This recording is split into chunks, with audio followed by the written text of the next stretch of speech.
oleh Akademik Universitas Hasanuddin, Bapak Profesor Dr. Eng Dadang A. Surya Miharja M.Eng, yang akan dipandu oleh moderator Ibu Dr. Andi Tindri Femauri SMH. Beliau merupakan salah satu dosen dari Departemen Hukum, Masyarakat dan Pembangunan, dan kini menjabat sebagai Kepala Sekretariat Universitas Hasanuddin. Kepada Ibu, dengan hormat, disilakan.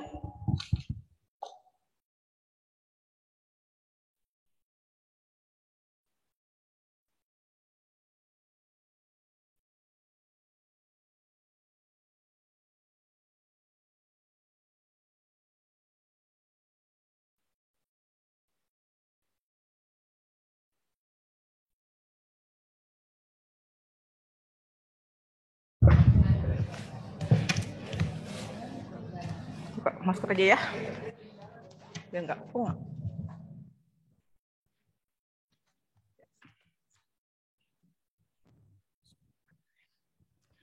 Yang terhormat, Dekan Fakultas Hukum Universitas Hasanuddin beserta jajarannya, yang kami hormati Bapak Ibu KPS dan Bapak Ibu pemateri pada hari ini.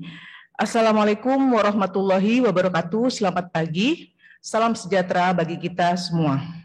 Pertama-tama izinkan saya mengucapkan selamat datang kepada Bapak Ibu mahasiswa baru program Pasca Sarjana Ilmu Hukum dan Ilmu Kenotariatan serta program doktor.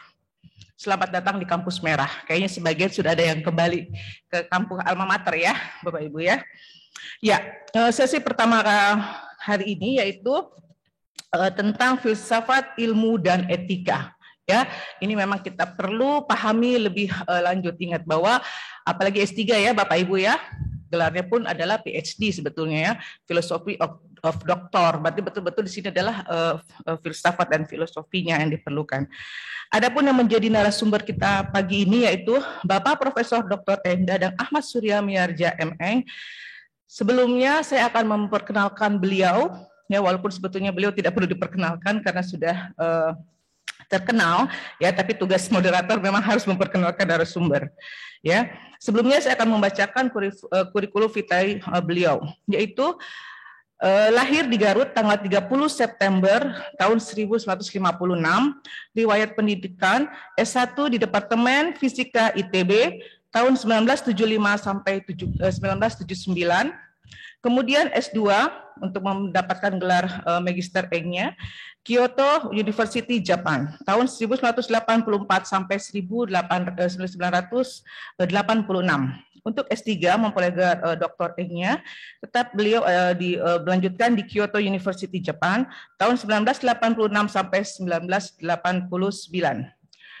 Riwayat pendidikan, beliau sebagai saat ini adalah dosen di Fakultas Matematika Ilmu Pengetahuan Alam Unhas sampai sekarang sejak tahun 1980. Kemudian beliau juga menjadi Kepala Departemen Fisika MIPA Unhas tahun 1990 sampai 1991. Kemudian Kepala Pusat Studi Lingkungan tahun 2004 sampai 2006. Wakil Rektor Bidang Akademik tahun 2006 sampai 2014. Saat ini beliau masih menjabat sebagai Ketua Senat Akademik Universitas Hasanuddin. Beliau juga tadi disampaikan oleh Ibu Dekan sempat menjadi PLT Dekan Fakultas Hukum Universitas Hasanuddin. Demikian perkenalan kita dengan narasumber. Untuk mengefisiensikan waktu, dengan hormat kami persilakan kepada Bapak Profesor Dr. Dadang Surya Miharja untuk menyampaikan materinya. Silakan Prof.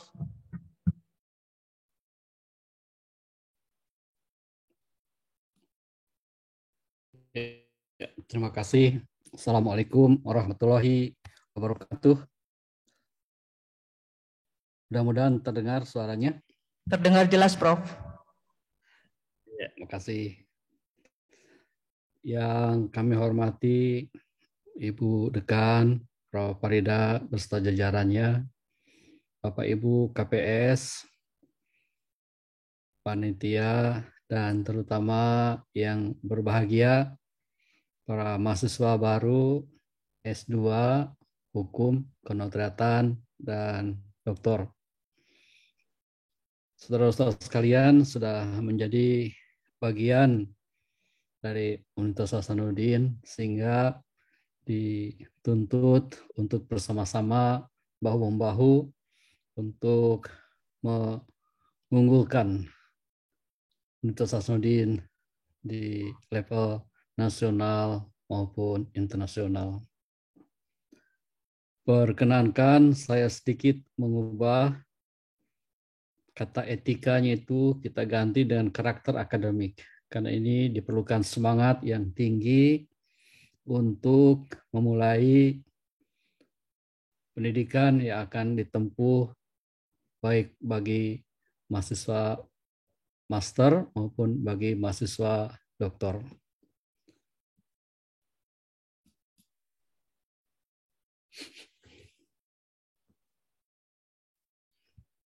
Saya kira bagi mahasiswa S2, S3 tidak perlu lagi terlalu dalam tentang apa objek kajian dan apa itu ilmu hukum.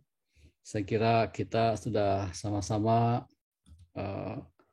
memahami bahwa ilmu hukum itu bertolak dari dunia gagasan yang berbasis kepada moral, berbasis kepada etika yang kemudian diterapkan dalam dunia kita kehidupan sehari-hari atau dunia kultural. Dalam sudut pandang filsafat ilmu, ilmu hukum dibedakan menurut dua pandangan, yaitu pandangan positivistik yang melahirkan ilmu empiris. Ini biasa digunakan oleh ilmu alam dan ilmu sosial, tapi juga biasa digunakan oleh para ahli dari ilmu hukum. Ditempuh kelahiran kesimpulannya melalui penelitian yang kualitatif dan kuantitatif. Kemudian pandangan yang berikutnya adalah pandangan normatif, yaitu melahirkan ajaran hukum sebagai ilmu normatif dengan metode kajian yang khas. Jadi insya Allah dengan hukum ini, karena berasal dari hikmah, hikmahnya adalah kehidupan bisa menjadi lebih tertib. Tentu untuk tertib itu diperlukan banyak informasi dan penyebarluasan norma-norma untuk memelihara ketertiban. Dan kalau kehidupan itu menjadi tertib, tentu masyarakatnya akan lebih produktif lagi.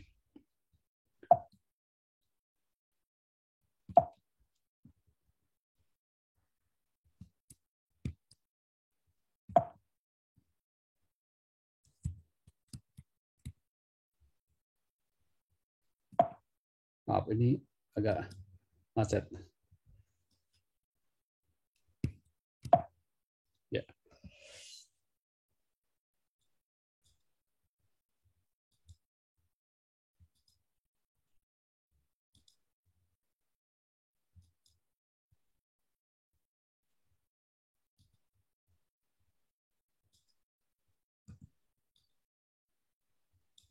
Ya. Berikutnya slide akan melihat bahwa bedanya ilmu-ilmu pengetahuan alam dan sosial dengan ilmu hukum.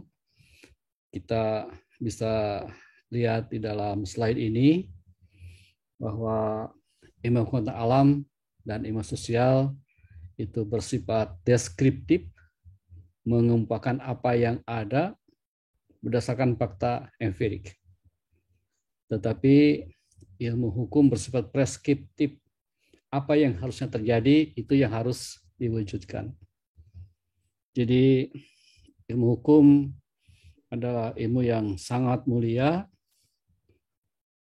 untuk bisa menghasilkan ketertiban dan kemudian dalam pendidikan bisa membangun kepribadian ilmu hukum yang bersifat normatif, terapan, dan preskriptif. Jadi ini ilmu yang memang lebih banyak berkait dengan penguatan karakter, penguatan jiwa untuk membangun ketertiban di dalam masyarakat, sehingga masyarakat tadi bisa lebih produktif.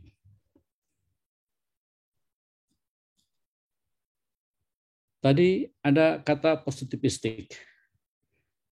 Memang ini positivistik adalah sedikit reduksionisme, ya, reduksionistik. Tidak semua aspek diperbincangkan, tidak semua aspek ditelaah, tapi diambil aspek-aspek tertentu yang merupakan aspek-aspek kunci.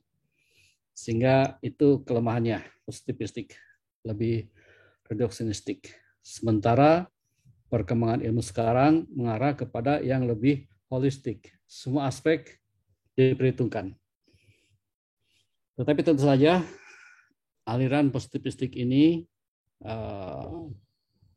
menolak aktivitas yang metafisik, semuanya berakar pada empirisme, sehingga ilmu adalah satu-satunya pengetahuan yang valid, yang sah, dan fakta sejarah yang mungkin dapat menjadi objek pengetahuan. Paradigma positivistik ini berusaha menjelaskan pengetahuan ilmiah berkenaan dengan 3 komponen, yaitu bahasa teoritis, bahasa observasional, dan kaidah-kaidah korespondensi yang mengaitkan keduanya. Ini juga sesuai dengan pesan Auguste Comte, yang pengetahuan harus nyata dan bermanfaat serta diarahkan untuk mencapai kemajuan.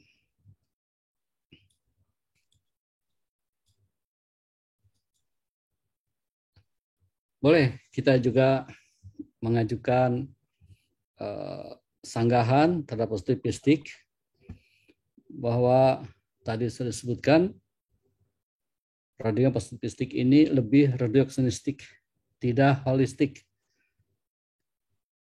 Paradigma ini hanya mengandalkan objek yang diteliti, menganggap bahwa realitas memang ada sesuai dengan kenyataan dan memenuhi hukum alam.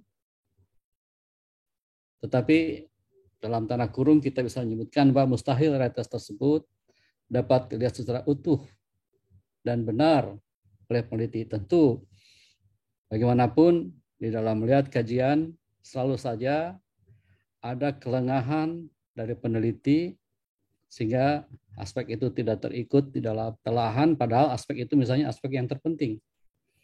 Jadi ada kelengahan dari peneliti. Sehingga foto yang kita buat tentang hal yang kita mau dijadikan objek itu tidak semuanya bisa terjelaskan dengan foto itu. Jadi itu adalah kelemahannya. Dan paradigma positivistik ini memandang bahwa hubungan peneliti dengan realitas yang diteliti tidak terpisahkan. Oleh karena itu bisa saja terjadi antara peneliti dengan objek yang diteliti itu ada unsur subjektivitas.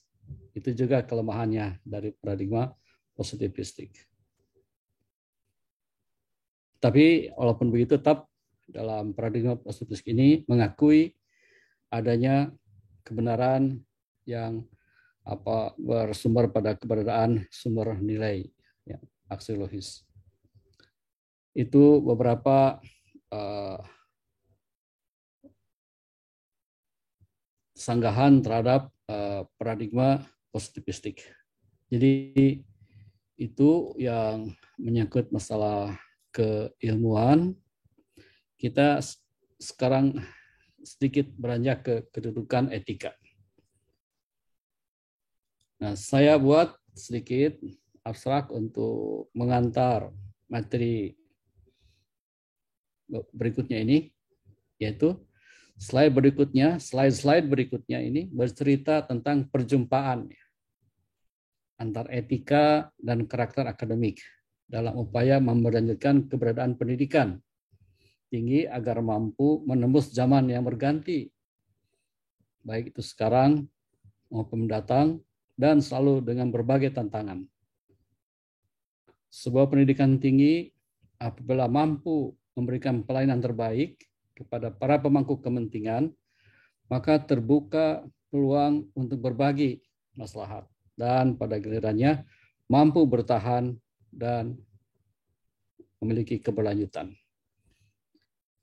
Kita bisa menyadari bahwa dari dulu sampai sekarang Fakultas Hukum tidak pernah kurang mahasiswanya. Itu tandanya bahwa Fakultas Hukum dengan para pemangku kepentingan memiliki hubungan yang erat.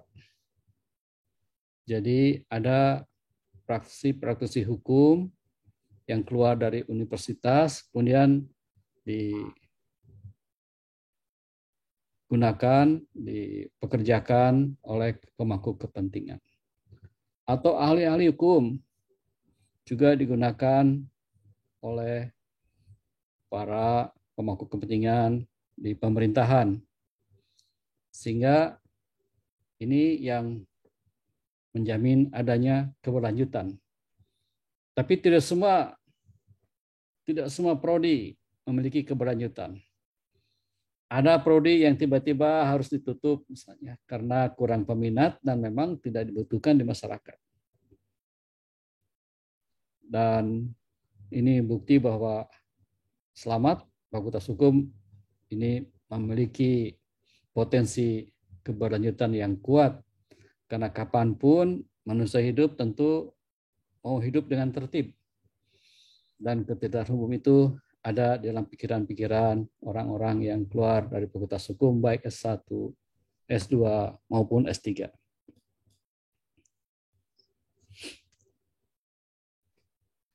Jadi, keberhasilan bertahan dan beradaptasi dalam kehidupan sehari-hari dari zaman ke zaman, ini erat kaitannya dengan bagaimana mempelajari cara hidup agar lebih baik dan untuk berbuat baik. Tadi Ibu Dekan, Prof. Farida sudah menyampaikan Tridharma Perguruan Tinggi itu merupakan kewajiban bagi kita, baik dosen maupun mahasiswa, untuk terus belajar, terus meneliti, dan terus mengabdi di dalam perubahan zaman. Sehingga tentu cara belajar yang lalu akan berbeda dengan yang sekarang dan akan datang. Nanti kita akan sampai pada bahan yang seperti itu. Cara hidup ini berkaitan dengan laku perbuatan, beretika atau bersusila yang mengikuti aturan ketertiban hidup melalui pematuhan terhadap nilai-nilai yang dianggap baik. Masar 1983 itu memiliki 3 segitiga. Boleh dibuat segitiganya. Salah satu sudutnya adalah teknologi. Sudut yang lainnya adalah seni. Dan sudut yang lainnya adalah sains. Jadi kita mempunyai 3 sudut berupa segitiga, sains, seni, dan teknologi. Nah, dalam mengawal teknologi, ini memang diperlukan kebaikan. Jadi kebaikan ini harus memayungi teknologi. Kenapa begitu? Karena kalau payung kebaikan yang tidak ada, maka teknologi ini pisau yang bisa bermanfaat atau bisa mencelakakan juga. Demikian pula seni ini harus dipayungi oleh estetika. Hidup ini harus tertib, karena yang tertib itu indah, dan yang indah itu menyehatkan. Ini payungnya adalah estetika. Begitu pula sains, ini kebenaran dalam aspek sains itu harus dikemas oleh filsafat. Sehingga kita punya dua lantai. Lantai pertama adalah sains, seni, dan teknologi. Dan lantai keduanya adalah kebaikan, keindahan, dan kebenaran. Jadi itu kerangka atau struktur kehidupan kita di universitas. Tujuan pendidikan kita kan sebenarnya adalah mengembangkan IPTEX, yaitu ilmu pengetahuan, teknologi, dan seni. Ilmu pengetahuan itu adalah sains, teknologi, dan seni. Dan itu harus dikemas sedemikian rupa sehingga kebaikan, kebenaran, dan keindahan itu menyatu. Nah, etika di sini memang harus bisa mengatur hal seperti itu, atau beretika itu adalah juga bersusila. Tidak beretika berarti tidak bersusila. Ya, jadi etika ini mengatur kehidupan supaya lebih tertib, dan ketertibannya itu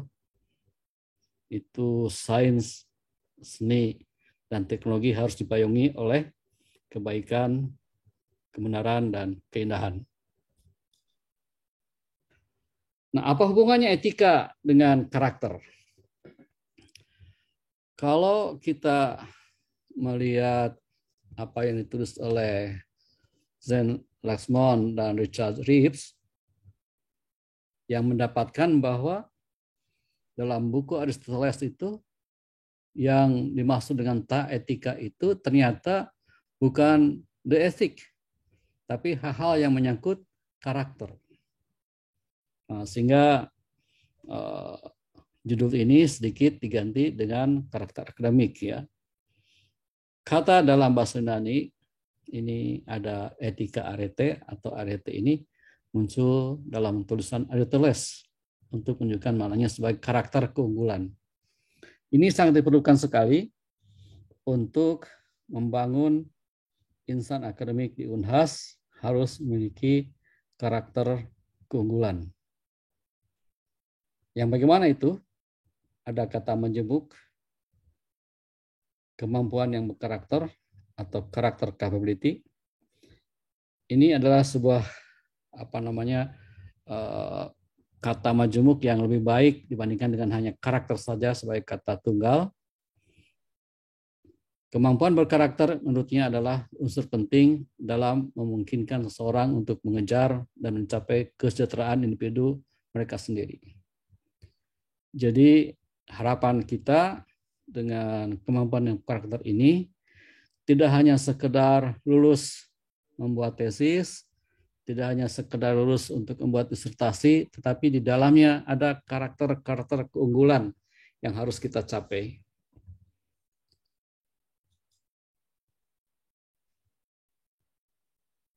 Dalam laporan lanjutannya, Lex, Lemon, dan Rip ini menekankan bahwa karakter adalah seperangkat kemampuan beserta sejumlah keterampilan lunak atau soft skill, paling tidak untuk meliputi ketahanan, ketangguhan, dan pengendalian diri. Bukan main, sekarang tantangannya cukup besar, tapi kita punya ketahanan. Ketahanan ini merupakan faktor fundamental dalam mengurangi kemungkinan seseorang berpartisipasi dalam perilaku yang tidak sehat dan berisiko. Karena ketahanan kuat, maka kita berada terus di jalan rel yang benar. Kalau ketahanan tidak kuat, ya kita akan terpeleset. Bukan hanya ketahanan saja, karakter ini juga harus memiliki ketangguhan. Ketangguhan adalah kecenderungan seseorang untuk memelihara minat dan upaya menuju tujuan jangka yang sangat panjang. Dan kemudian pengendalian diri adalah pengaturan seseorang dalam berperilaku tulus, secara emosi, dan memelihara dampak gerak hati di hadapan godaan sejenak. Tidak sedikit kita mengambil pendapat orang, itu tidak disebutkan dari mana sumbernya. Nah, itu biasa kita terkena dengan kata plagiasi, ya. Sehingga setiap makalah yang muncul itu dalam jurnal selalu kita periksa dengan teliti berapa persen kemiripannya dengan makalah-makalah lain yang sudah terbit, gitu ya. Ini ada masalahnya pada pengenalian diri. Ya, saya kira untuk karakter kita akan tingkatkan lagi ke bagaimana memperkuat ketangguhan kita. Nah, bagian ini termotivasi untuk memikirkan peluang pemecahan masalah interaksi antar etika dan karakter akademik pada zaman yang terus berubah dalam tuntutan untuk terus hadir secara berkelanjutan. Tulisan ini bertujuan juga untuk melihat perubahan dari zaman sekarang ke zaman mendatang dan bagaimana mengikutinya secara sesuai dengan perubahan. Baik, sampai di sini barangkali kita menyadari bahwa begitu terdapat sejumlah irama perubahan. Dulu di sekitar Unhas ini banyak kios-kios kecil tukang ketik. Sekarang sudah tidak ada, diganti dengan kios-kios skripsi misalnya, untuk memperbaiki skripsi dan sebagainya. Karena ada internet dan sebagainya. Sehingga perubahan itu semakin cepat dan efisien. Ini tidak bisa kita bendung. Kita harus mengikutinya dan kita harus bisa menggunakannya. Kemudian perubahan dari manual ke digital. Dulu orang menulisnya sangat baik, menulis indah. Tapi sekarang tidak sempat lagi menulis indah. Sudah mengarah ke digital. Tidak ada lagi mengirim surat cinta dengan perangko lewat kantor pos. Semua dengan SMS dari WA saja, begitu ya. Kemudian perubahan yang lain, data yang terbatas sebelumnya, sekarang data yang berlimpah. Nah, ini berkaitan dengan nanti pembelajaran, caranya bagaimana yang terbaik. Perubahan komunikasi dari aktual ke virtual. Ya, kebetulan saya di rumah menggunakan jasa Zoom. Kita bisa bertemu secara virtual, mengurangi ongkos ke kampus, mengurangi risiko kecelakaan di jalan, sehingga kita bisa berkomunikasi dengan virtual, tapi isi dari konten yang akan disampaikan juga tersampaikan dengan baik. Perubahan ekspresi dari kalimat ke emoji. Kalau dulu panjang sekali membuat sebuah kalimat untuk menyampaikan ide kita, tapi dengan emoji cukup dengan kepala, dengan senyum, ya, emoji. Ini perubahan yang sangat drastis. Perubahan dari serba pasti ke serba tidak pasti. Nah, ini barangkali yang perlu antisipasi. Kemudian perubahan dari mobilitas tinggi ke mobilitas rendah. Nah, ini juga ada risiko. Kalau tidak keluar rumah, ya tentu kurang gerak, kurang olahraga, berat badan akan meningkat ya, karena ini masalah Zoom juga sudah 2 tahun ini membuat berat badan meningkat karena kurang gerak. Perubahan dari individual learning. Nah, orang dulu selalu dicari yang terbaik di kelas. Sekarang yang terbaik itu kalau kelas bisa membuat kolaboratif learning, pembelajaran bersama. Dan langkah yang ditempuh oleh dosen bersama mahasiswa merupakan kolaboratif learning. Setiap keberhasilan adalah keberhasilan bekerjasama antara dosen dan mahasiswa.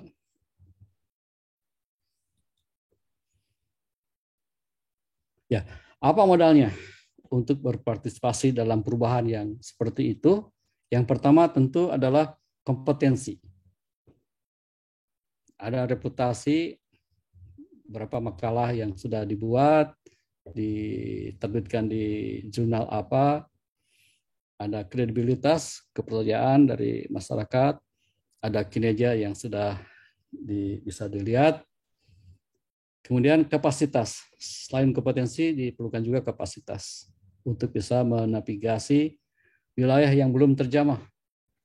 Besok kita tidak tahu seperti apa, tapi dengan kapasitas yang ada kita bisa menavigasi masa depan. Demikian pula karakter ini ditentukan oleh kualitas niat, tingkat integritas, ya, kepedulian, transparansi, keterbukaan, kejujuran, keadilan, dan keaslian. Nah, inti dari filsafat ilmu adalah pada epistemologi, kecerdasan logika. Nah, itu perlu disandingkan dengan pronesis, kepedulian etika dan kepekaan estetika. Ini sumbernya bisa dari kearifan lokal. Episteme sudah sekian lama menjadi titik berat filsafat ilmu di barat dan pronesis menjadi titik berat filsafat ilmu di timur. Ya. Nah, sekarang sudah banyak disatukan antara episteme dan pronesis. Dan kita harus memiliki kepercayaan diri untuk memasuki dunia dalam beragam dunia. Ini worldly words, ya. Jadi kita akan masuk ke dunia yang baru, dunia pekerjaan baru, kota baru, kelompok baru, banyak dunia. Mulai dari dunia kanak-kanak, dunia remaja, dunia lansia, dan sebagainya. Dan kita bisa masuk ke dalam berbagai macam dunia itu. Itu adalah modal partisipasi dalam perubahan yang tadi.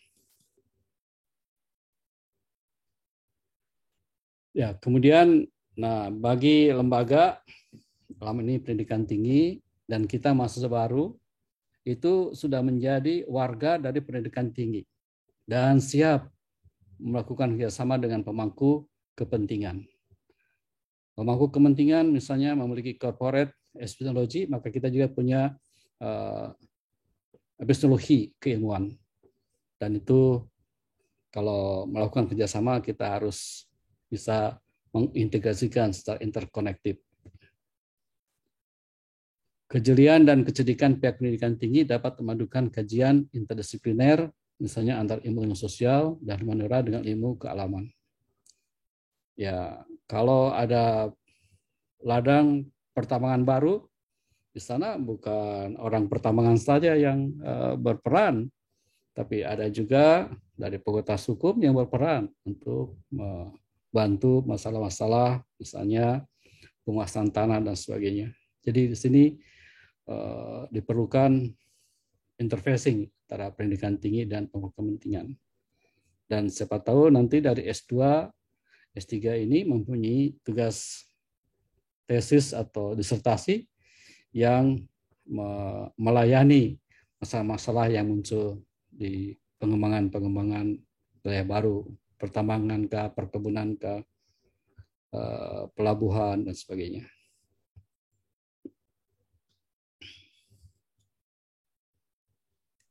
Ya, ini masih sama bagaimana pendidikan tinggi dengan pemangku kepentingan itu bisa bekerja sama. Di tingkat universitas ada LPPM, Lembaga Penelitian dan Pengabdian pada Masyarakat, itu bisa melakukan kerjasama dengan pihak luar. Maka di tingkat fakultas juga bisa melakukan kerjasama. Mitra kita bisa punya keuntungan dari apa yang kita miliki, dan kita juga punya keuntungan sebagai objek kajian yang ditawarkan oleh mitra. Nah, dengan perubahan tadi, maka pembelajaran pun harus banyak berubah. Ini pembelajaran agar bermaslahat baik secara lokal maupun global perlu beranjak dari sekedar menghimpun dan menata hasanah pengetahuan ke arah upaya pengalaman atau berkarya dalam masa sekarang yang boleh disebut dengan hilirisasi, bahkan pada sampai komersialisasi. Jadi kita belajar ini mulai dari hulu sampai ke hilir. Di hilir ini sudah banyak bersentuhan dengan industri. Nah, kalau di hulu para ilmuwan saja. Jadi ini desain pembelajaran skopnya, spektrumnya menjadi tambah luas dari hulu sampai ke hilir. Kita juga menyadari bahwa hasil pembelajaran di universitas ini sebenarnya tidak tuntas sampai ke industri yang harus melanjutkan. Ya. Tapi juga pihak industri tidaklah mudah mereka menangkap langsung apa yang kita hasilkan dari penelitian kita, tetapi memerlukan kajian kelayakan secara teknis, ekonomis, dan lingkungan, di samping harus menyesuaikan dengan tuntutan zaman dan pasar. Jadi selalu ada pertanyaan, kenapa hasil penelitian kita tidak atau belum diambil oleh industri untuk diproduksi secara massal? Itu karena pihak industri memang tidak sembarangan. Dia harus punya kelayakan teknis. Dia harus punya kelayakan ekonomis, kelayakan lingkungan, dan harus sesuai dengan tuntutan pasar. Nah, baru industri bisa menerima. Oleh karena itu, pihak universitas, pihak pendidikan tinggi harus lagi banyak mengulurkan tangan lagi ke arah inkubator, ke arah prototipe yang sudah siap diproduksi massal. Jadi ini pembelajaran yang lebih lebih luas lagi spektrumnya. Tetapi dari irama perubahan tadi itu yang paling merisaukan memang adalah ketidakpastian. Nah, bagi pendidikan tinggi dewasa ini dan mendatang itu dituntut untuk mengembangkan epistemologi ketidakpastian. Seperti yang biasa kita lihat, epistemologi ketidakpastian memiliki 4 unsur kapasitas, yaitu membingkai ulang semangat evolusioner. Jadi kita bisa menghimpun kembali apa yang kita miliki, kemudian mengintegrasi secara kritis, menuntut dan mengejar pengetahuan, mengadaptasikan diri agar merasa siap dan nyaman dalam ketidakpastian, mengamankan kekuatan tindakan kritis berdasarkan prioritas. Jadi yang biasa kita lakukan kalau membuat sebuah perencanaan yaitu menghadapi banyak ketidakpastian, maka kita punya skenario A misalnya. Kalau ini tidak jalan, maka ini yang jalan. Kalau ini tidak jalan, maka ini yang jalan. Sehingga ketidakpastian itu bisa diatur oleh skenario perencanaan yang kita miliki. Jadi dalam perencanaan memang kita seharusnya memiliki beberapa skenario untuk menghadapi ketidakpastian. Dan saya kira yang biasa main sepak bola ini sudah berhadapan dengan ketidakpastian. Tenang ke sana, tenang ke sini, lari ke sini, lari ke sana, semua itu memiliki berbagai macam skenario untuk menghadapi tantangan di depan kita. Saudara sekalian, kita akhirnya sampai kepada apa yang harus kita capai di dalam pembelajaran. Kalau S1, mungkin kita sampai mengingat, memahami, dan menerapkan. Tapi untuk S2 barangkali sudah sampai kepada menerapkan, menganalisis, bahkan sampai pada mensintesa. Untuk S3 diharapkan itu selain menganalisis, mensintesa juga bisa mencipta ketertiban-ketertiban baru. Dan ini tantangan yang harus dituangkan dalam bentuk hasil, baik itu tesis maupun disertasi. Jadi kembali lagi saya mau mengingatkan irama perubahan yang begitu besar, perubahan yang semakin cepat dan efisien, perubahan dari manual ke digital, perubahan dari data terbatas ke data berlimpah, perubahan komunikasi dari aktual ke virtual, perubahan ekspresi dari kalimat ke emoji, perubahan dari serba pasti ke serba tidak pasti, ya. Perubahan dari mobilitas tinggi ke mobilitas rendah, perubahan dari individual learning ke collaborative learning. Jadi sebetulnya sudah bisa itu skripsi tidak hanya satu orang satu skripsi, ya, bisa 2-3 orang satu skripsi kalau berdasarkan pada collaborative learning. Jadi ini adalah tambahan dari taksonomi Bloom yang dulu hanya sampai mensintesa, sekarang ditambah dengan mencipta. Ini di ranah kognitif,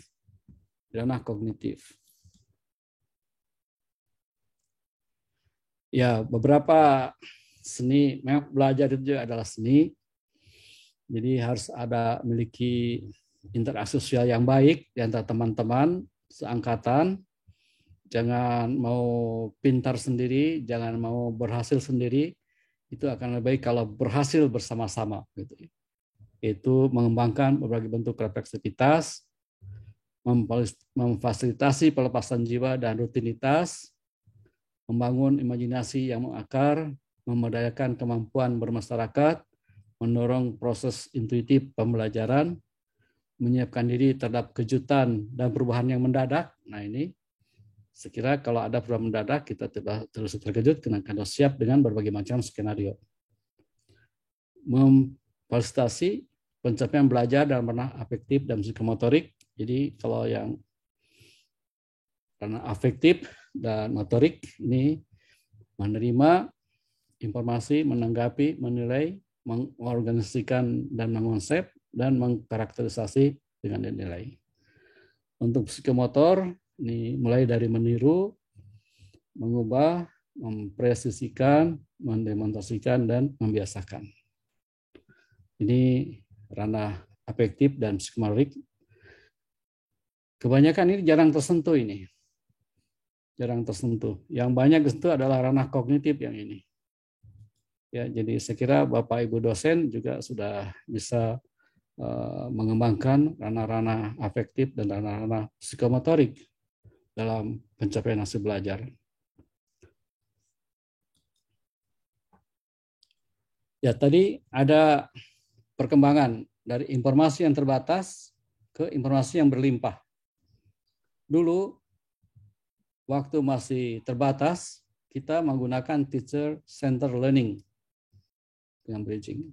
Kemudian beranjak ke interfacing antara guru dan mahasiswa itu merupakan panggung bersama dalam satu kelas. Tapi sekarang dengan data yang berlimpah, itu kita harus menggunakan collaborative learning.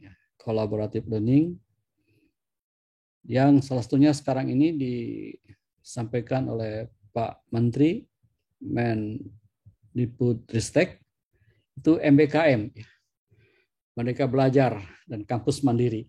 Jadi ada beberapa mata kuliah pilihan yang menunjang pada pemupukan kompetensi dan kapasitas dari mahasiswa. Tapi MBKM sekarang masih ada di tingkat S1 ya. Baik, saya kira menguatkan kembali karena tadi ada unsur mencipta yang harus mulai disentuh dalam ranah kognitif. Itu satu tingkat di atas taksonomi Bloom yang lama yang sampai pada mensintesa. Maka sasaran belajarnya itu harus bisa meningkatkan kualitas manusia dalam pengelolaan ketidakpastian, dalam mengantisipasi risiko, dalam menemukan dan menyelesaikan masalah, dan dalam mengkritisi, mengkomunikasikannya secara kreatif. Sehingga oleh karena itu diperlukan insan-insan cendekia yang berkarakter secara individu, dia punya kemampuan collaborative learning, dia punya kemampuan untuk berpikir secara komprehensif, dan punya kemampuan untuk men-share, ya, berbagi secara inovasi.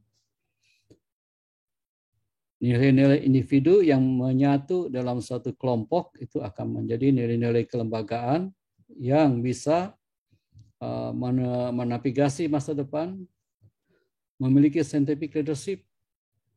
Ini Fakultas Hukum S2, Fakultas Hukum di mana scientific leadership-nya? Unggulnya di mana? Kenotariatan unggulnya di mana? Ini harus punya scientific leadership. Begitu juga S3. Dan tentu punya academic integrity. Ya, sekira sampailah pada kesimpulan. Baik, saya bacakan kembali. Ilmu hukum diterima sebagai ilmu dengan tetap menghormati karakter keilmuan ilmu hukum yang merupakan kepribadian ilmu hukum, yaitu normatif, terapan, dan preskriptif. Kemudian berikutnya perpaduan antara kebertahanan, ketangguhan, pengendalian diri dari insan-insan akademik secara kolektif dalam struktur pendidikan tinggi merupakan kekuatan dari keutuhan etika dan karakter akademik, sehingga memungkinkan pendidikan tinggi sebagai tempat pengambilannya akan mampu bermaslahat bagi sekelilingnya serta berkelanjutan dari zaman ke zaman, betapapun perlu adaptasi secara menerus terhadap tuntutan yang juga terus berubah. Mungkin tidak banyak yang mendengar, ada universitas yang mulai surut, mulai pudar, itu karena tidak punya kebertahanan, ketangguhan, dan pengenalan diri. Jadi ini supaya tidak pudar, sebuah pendidikan tinggi ini harus tetap bisa memelihara hal ini. Dengan potensi akal budi dari dalam diri insan-insan akademik, perluasan jangkauan dan fakultasnya secara produktif, sehingga lingkungan eksternal selalu meningkat dari waktu ke waktu. Keberlanjutan jalinan koeksistensi dan koevolusi antara pendidikan tinggi dan pemangku kepentingan terus berlangsung membentuk keseimbangan baru. Ya, jadi universitas tidak bisa berdiri sendiri, tapi tentu dia harus melayani kepentingan dari pemangku kepentingan. Pada akhirnya, kualitas kreativitas sebagai hasil pemetaan dari dalam akan sangat bergantung kepada kualitas kebermanfaatannya, baik bagi diri, the inner and outer fantasy world, maupun bagi lingkungan eksternalnya.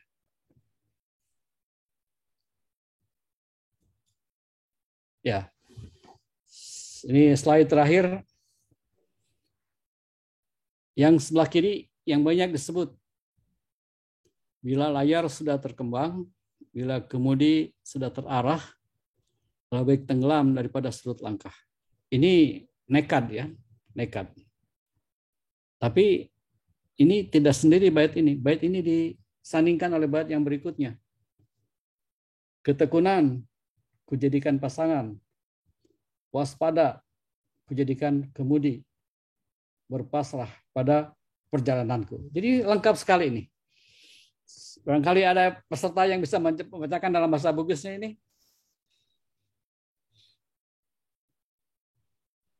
Ya, saya baca ya. Saya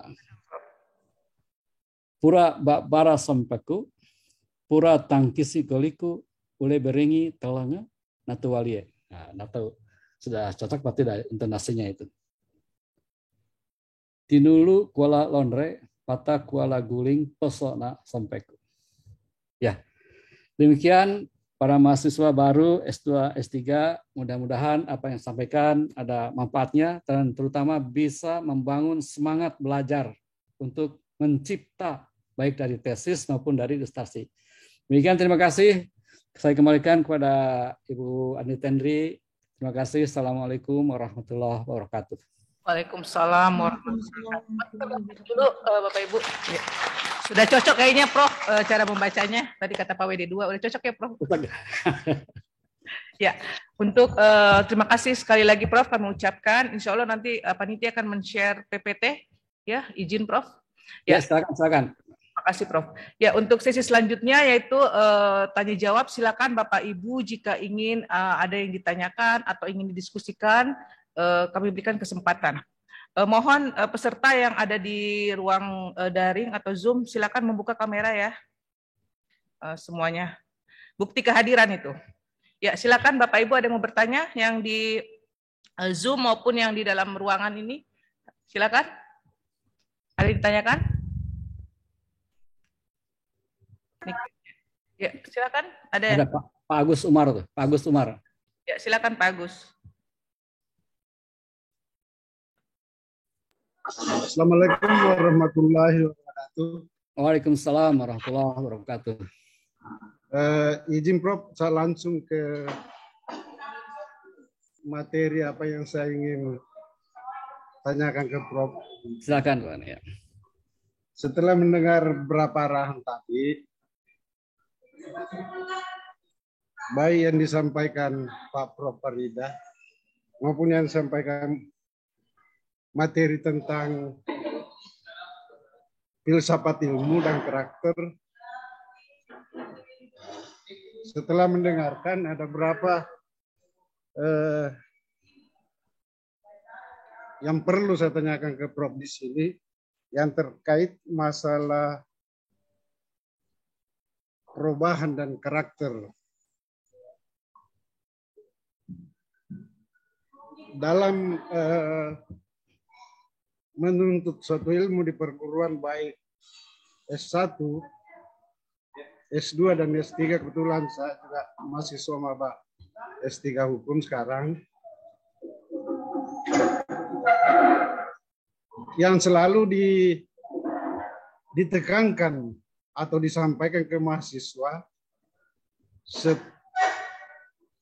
pertama masuk dan akhir daripada perkuliahan itu adanya perubahan atau karakter yang kuat. Nah ini sehingga atau pendidikan apa saja, walaupun di luar kampus, tentu menginginkan suatu perubahan-perubahan. Ini saya ingin tanyakan ke Prof. Bagaimana caranya mempertahankan perubahan itu dari aslinya ke berubah menjadi yang lebih baik atau berkarakter yang lebih kuat misalnya.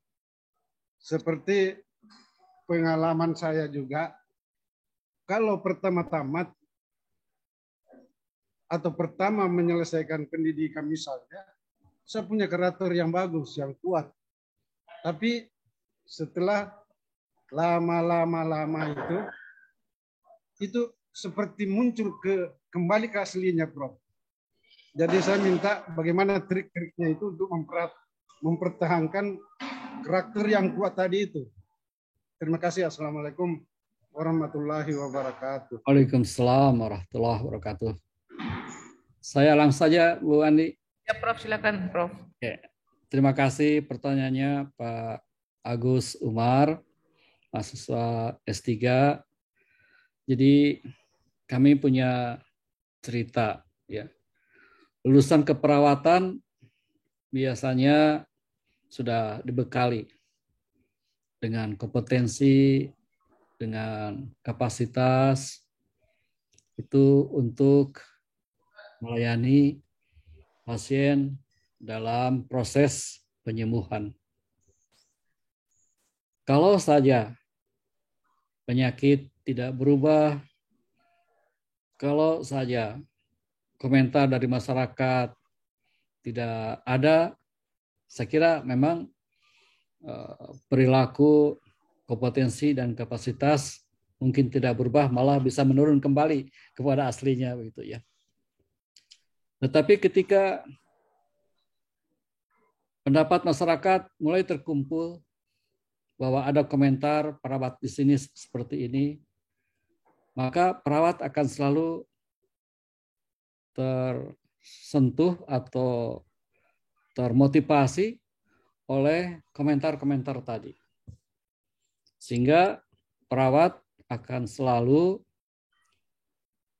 berbuat yang terbaik untuk pasiennya supaya suara-suara sumbang dari masyarakat itu tidak muncul lagi. Sehingga untuk memperbaiki karakter, mempertahankan karakter yang ada, itu memang kita harus terbuka sehingga masyarakat bisa berkomentar tentang apa yang kita lakukan itu. Sehingga kita selalu serius untuk menghadapi itu dan kita tidak kembali kepada yang aslinya.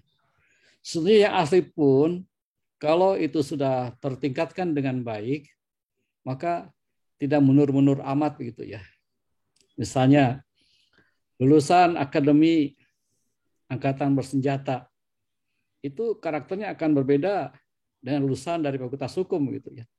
Tapi karakter itu terbina dan tertantang terus setiap saat sehingga mereka akan memelihara karakter itu untuk tetap melekat pada dirinya dan kalau bisa itu meningkatkan dari zaman ke zaman sesuai dengan kondisinya. Apalagi perawat tadi, kalau sudah dikasih tantangan lagi, siapa yang bisa bahasa asing, apakah Jepang atau Arab atau bahasa Inggris, bisa dikirim ke Eropa. Sehingga karakter tadi akan bertambah lagi karena di sana ada partisipasi untuk berkompetisi. Jadi kalau tidak kompetisi, memang kita bisa tinggal diam dan tidak berusaha. Kenapa? Tidak bisa berusaha untuk memperbaiki diri. Dan saya kira pesan agama pun begitu, bahwa hari ini harus lebih baik dari kemarin, dan besok harus lebih baik daripada hari ini. Jadi Pak Agus, saya kira untuk meningkatkan karakter, itu memang kita harus terbuka dan siap menerima komentar dari pihak luar sehingga kita tetap berada pada posisi untuk terus meningkatkan partisipasi kita dalam melayani masyarakat. Tidak hanya keperawatan, tapi dari praktisi hukum juga dituntut untuk terus bisa meningkatkan kualitas karakternya. Demikian Pak Agus, barangkali bisa ada cukup memenuhi apa yang diharapkan. Ya, terima kasih Prof. Jawabannya. Ya, tentu yang penting adalah konsistensi dan terbuka untuk menerima masukan atau kritikan. Ya, insya Allah Pak Agus sudah puas ya, Pak Agus ya jawabannya. Masih ada satu yang mau di dalam ruangan luring ini, ada yang bertanya? Ya, kayaknya sangat paham ya. Sangat paham dengan materi yang disampaikan oleh Prof. Dadang tadi. Ya, mungkin juga masih ada yang bertanya di Zoom, tapi karena keterbatasan waktu yang diberikan oleh panitia, ya, akhirnya saya mengucapkan terima kasih Prof. atas materinya hari ini. Saya tidak akan membacakan kesimpulan karena saya yakin Bapak Ibu sendiri sudah bisa menyimpulkan ya apa yang disampaikan oleh narasumber kita pagi ini. Saya cuma membuat sedikit catatan ya bahwa itu ilmu hukum itu bersifat deskriptif ya, harus menggambarkan apa yang ada di dalam kenyataan, law in action, karena dalam faktanya memang law in action itu kadang-kadang jauh berbeda dari law in book ya. Itu kemudian akan diutarakan secara preskriptif tadi. Kemudian etika itu ya tadi sudah disampaikan, etika dalam hal ini lebih luas dalam kehidupan karakter akademik. Ya, nanti akan lebih jelaskan dengan materi lebih jelas juga akan dijabarkan oleh pemateri-pemateri selanjutnya. Kemudian etika itu akan dikemas dalam bentuk ketika teknologi dalam kebaikan, ya, kemudian seni dalam bentuk estetika atau tata tertib yang merupakan juga salah satu tujuan hukumnya, ketertiban, ya. Kemudian sains itu akan dikemas dalam bentuk filsafat, ya. Itu kira-kira yang dapat disampaikan pada pagi ini materi pertama. Terima kasih kami ucapkan Prof. atas nama panitia atas kesempatannya, ya. Terima kasih sekali lagi dengan mengucapkan alhamdulillah, maka materi pertama pagi ini selesai. Terima kasih Prof. Saya kembali kepada panitia. Assalamualaikum warahmatullahi wabarakatuh. Waalaikumsalam warahmatullahi wabarakatuh. Terima kasih Prof.